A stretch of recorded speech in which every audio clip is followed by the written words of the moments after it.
Hey fellow cooks, Janine here from Janine's Gluten-Free Kitchen, and you are in for a special treat today because the recipe we are bringing you is Thai fish cakes.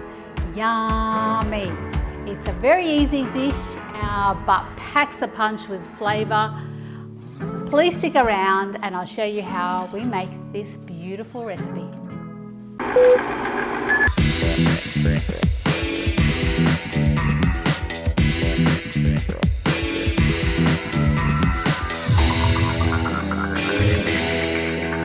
Thai fish cakes, yum, one of the biggest favourites in this house, and whenever I make it they disappear within seconds. Like seriously, I cannot make them enough and they are pretty good. So let's get started. We have some basa fish fillet and barramundi fish fillet is what we are using. Now basa is a fish that's very easy to get in Australia, but if you don't have it locally, what you want is a white fish which is quite rubbery in texture, and that's what's going to give these fish cakes their really great consistency.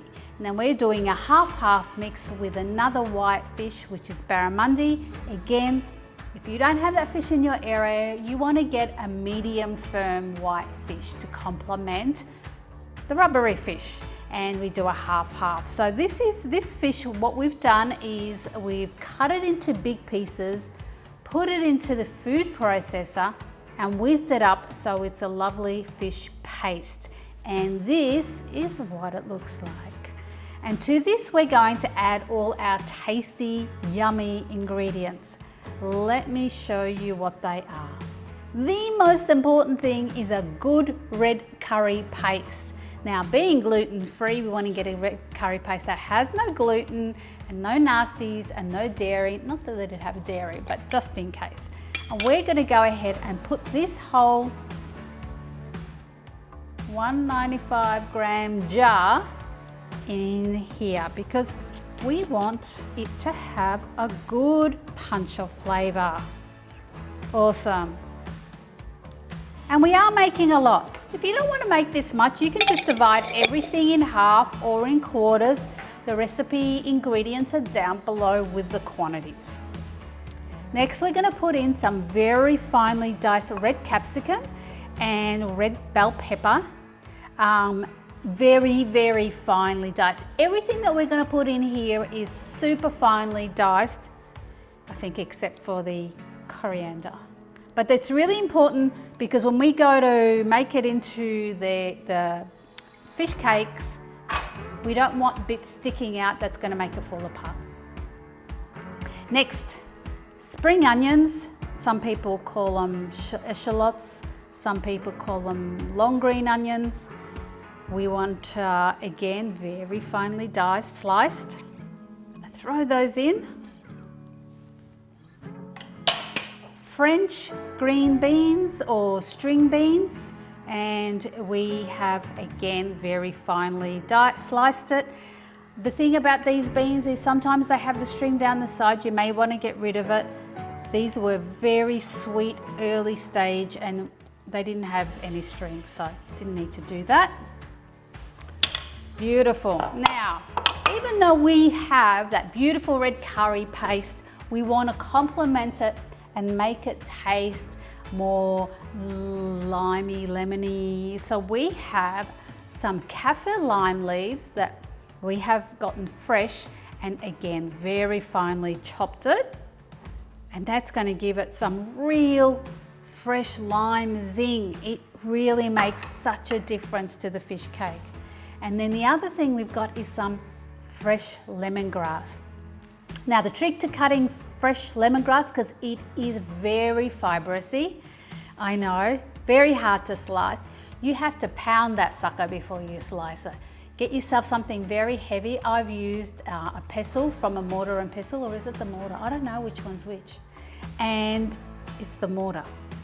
And then you want to pound it so it's really smashed and then slice it, and it'll make such a difference. Now I've probably got a bit too much here. I'm just going to put half of this. So that's about one stick. I'm going to keep the rest for another day. And finally, fresh coriander. I've got one bunch and I've included some of the stalk, very roughly chopped. Throw that in. Wow, some gorgeous ingredients going in there and the smell is amazing. Now, we're gonna get our hands dirty or not. I've got gloves because we need to mix this by hand, so I've got some food safe gloves. That means I don't get fish under my nails. And I don't like fish under my nails. All right, time to get in there. Make sure you've got yourself a very big bowl for doing this, or at least big enough that you can mush it all together without it going everywhere.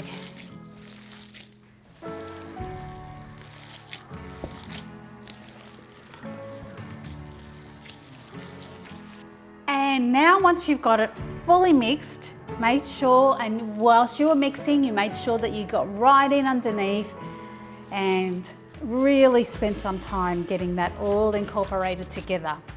Now we're going to make them into little patties. And the way to do that is you want to get about a large meatball size, gosh, what would you call that? Tennis ball. Make the size of a tennis ball. Roll it so it's really well compacted and then flatten it a little bit so that you've got a good sized patty. That's what it looks like.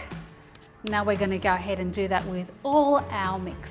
Now to stop these guys from sticking together, get yourself some cold water and just wet the plate a little and put a touch of water onto each patty.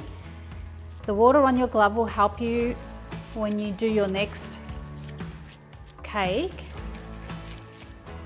but it'll stop them from sticking on top of each other as well. Awesome.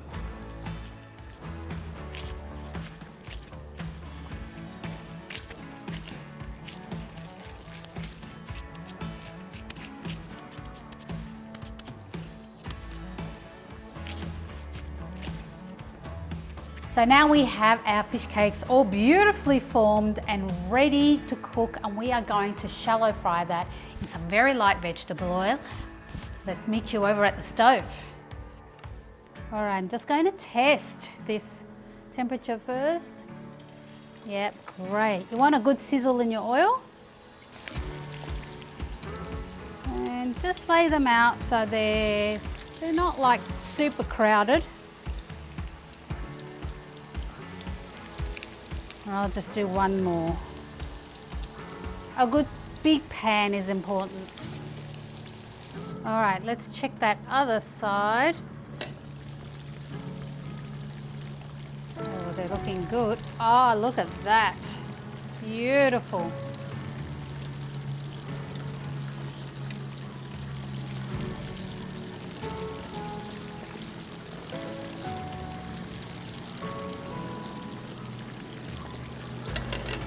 That lid, we like to use the lid because it keeps it very hot. When you cook outside, you tend to be at the mercy of the elements and the wind, and it can cool down the pan.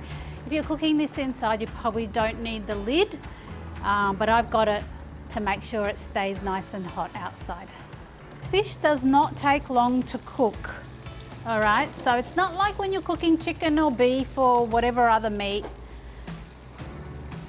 You're really looking for a light golden brown, and don't you worry, they'll be ready inside because they don't take long at all. And you can cook these ahead of time and reheat them either in the microwave or in the oven, which makes for very useful party planning or dinner planning. And you can freeze them too once they're cooked, which is great. It's always great to have stuff in the freezer ready to go for those days where you don't want to cook.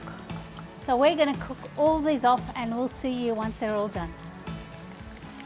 And look at these beautiful fish cakes now. Oh wow, let us see what it looks like inside. Yumminess. Now these are traditionally served with sweet chili sauce, which you're more than welcome to do. Alternatively, if you don't want all the sugar that comes with the sweet chili sauce, which we don't generally in our household, I can recommend you make your own chili mayo, and we have the recipe up there if you want to make your own, but I happen to have some here that I'm going to try.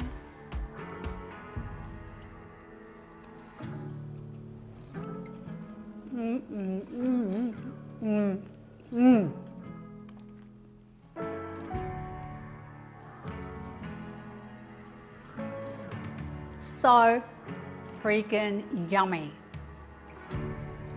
And all that extra flavor from the lemongrass and the lime, oh, it's just so good. I mean, no wonder people love it.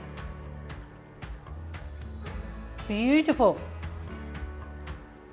Another one. Oh. So good. Guys, I hope you've enjoyed that recipe. We will be enjoying our dinner tonight. Please send us a comment below if you'd like to send us a hello or make a comment about what you'd like to see, or if you've enjoyed this video. If you have enjoyed it, don't forget to hit the like. If you're new to the station, please subscribe. We'd always love to have you as part of our family, and hit the bell so you keep getting these beautiful videos straight to your inbox. If you're returning again, it's been a pleasure seeing you again, and we shall see you next time. Have a wonderful day, week, night, whatever it is. Enjoy. See ya. Okay. What? Harsh.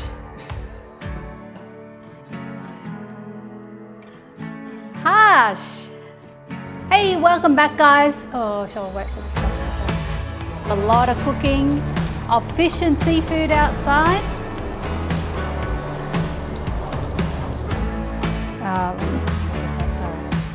Sorry, just quickly. Hello, Janine speaking. Oh, did I? Here we go. And you are in a real treat. You are in for. Forgot before.